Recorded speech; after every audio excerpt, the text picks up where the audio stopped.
దోసకాయ పచ్చడి మీలో ఎంతమందికి ఇష్టం?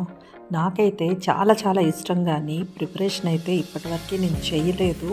అమ్మ చేసి పెడితే తినేదాన్ని. కానీ ఈరోజు మా స్వాతి చేసిందనమాట, చూపిస్తారు. సో ఒక దోసకాయలో హాఫ్ దోసకాయ మాత్రమే మా స్వాతి తీసుకుంది.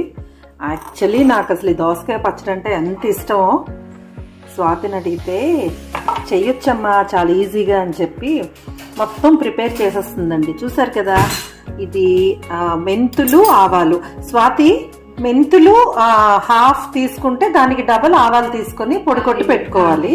ఎంత అవసరమో అంత వాడుకోవచ్చు. ఇది మళ్ళా కూడా మనం వాడుకోవడానికి పక్కన పెట్టుకోవచ్చు అని చెప్తుంది. హాఫ్ దోసకాయని ఇలాగా తొక్క తీయకుండానే చేసింది. దీంతో 2 స్పూన్స్ మనం అంటే మీ టేస్ట్కి తగ్గట్టుగా కావాలంటే వేసుకోవచ్చు. ఇది 2 స్పూన్స్ అయితే ఈ మెంతులు ఆవాలతో కలిపిన పిండిని 1 స్పూన్ వేసుకుందాం. సాల్ట్ టేస్ట్కి తగ్గట్టు రుచికి సరిపోయినంత సాల్ట్ వేసుకొని, ఇంగువ వేసుకొని బాగా కలుపుకోవాలి. ఇంకేం పడుతుంది, ఆయిల్ వేసుకోవాలి. ఇప్పుడు ఆవ నూనె వేద్దామా? సో ఇప్పుడు ఇందులో మనం ఆయిల్ కలిపేసుకుందాం. ఆయిల్ కొంచెం వేసుకుంటే కొంచెం మనం ఫ్రిడ్జ్లో పెట్టుకున్న ఒక వారం రోజుల వరకు మనం చక్కగా వాడుకోవచ్చు దీన్ని. ఇంతే, సింపుల్ అంటే సింపుల్.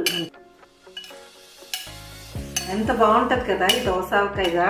వేడి వేడి అన్నంలో ఇది కలుపుకొని, ఇంక అసలు నెయ్యి కూడా అవసరం లేదు, కొంచెం వేసుకుంటే నెయ్యి దట్టించి తింటే సూపర్ ఉంటుంది. అంతే, ట్రై చేయండి. మీకు ఎలా వచ్చింది అన్నది నాకు కామెంట్స్లో పెట్టి చెప్పడం మర్చిపోవద్దు. సరే సరే, బాయ్ బాయ్. హాయ్ అండి, నమస్తే. బాగున్నాయా నా వీడియోస్? మీకు నచ్చుతున్నాయా? సబ్స్క్రైబ్ చేసుకున్నారా? మరి చేసుకోకపోతే ప్లీజ్ నా వీడియోస్ మీకు నచ్చినట్లయితే సబ్స్క్రైబ్ చేసుకోండి. లైక్ చేసి మీ ఫ్రెండ్స్ అండ్ ఫ్యామిలీ మెంబర్స్తో షేర్ చేసేసేయండి. సరేనా? బాయ్ బాయ్, నమస్తే.